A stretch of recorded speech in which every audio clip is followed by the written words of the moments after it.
ولرب نازلة يضيق بها الفتى ذرعا وعند الله منها المخرج. السلام عليكم ورحمة الله وبركاته. يا أهلا بيكم على مطبخ الكحيانين والجمال الفلسطيني. سيد أفندي المفلس دائما والمسكين. النهاردة هنعمل بطاطس جمبري. أيوة، بطاطس جمبري بتاعت عم وحيد. معانا حباية بطاطس متقطعة قطع صغيرة زي ما انتوا شايفين اهي، كانت منقوعة في الخل حوالي 10 دقايق. معانا كوباية مية عليها نقطتين زيت، ومعانا بقى الخلطة بتاعتنا: 4 معالق دقيق، معلقتين نشا، كركم، 7 بهارات، فلفل اسمر، بابريكا، وشويه ملح طبعا. يلا بينا. جبنا الخلطه بتاعتنا وحطينا عليها كوبايه الميه حبه صغيرين ونقلبهم.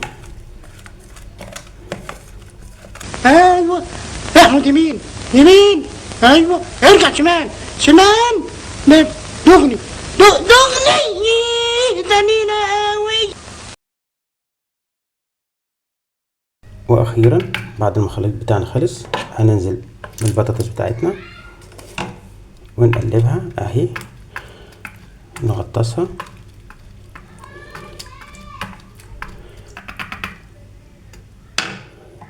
اهي ونسيبها دقيقتين. وجبنا الطاسه بتاعتنا وحطينا فيها كوبايه زيت، وهننزل بالبطاطس واحده واحده اهو.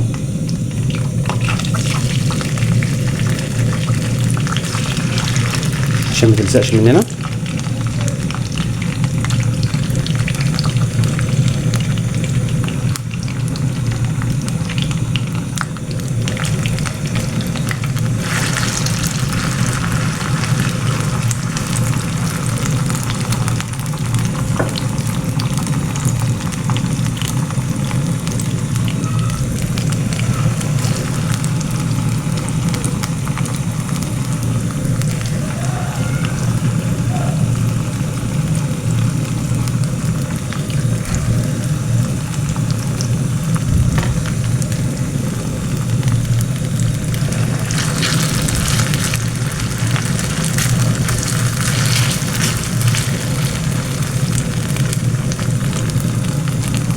ونسيبها على النار 5 دقايق.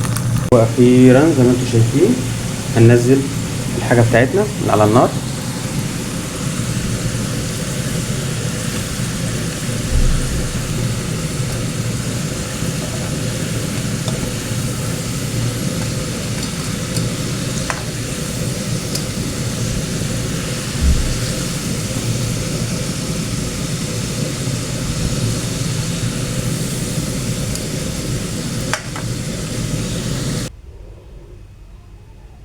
واخيرا زي ما انتم شايفين بالهنا والشفا.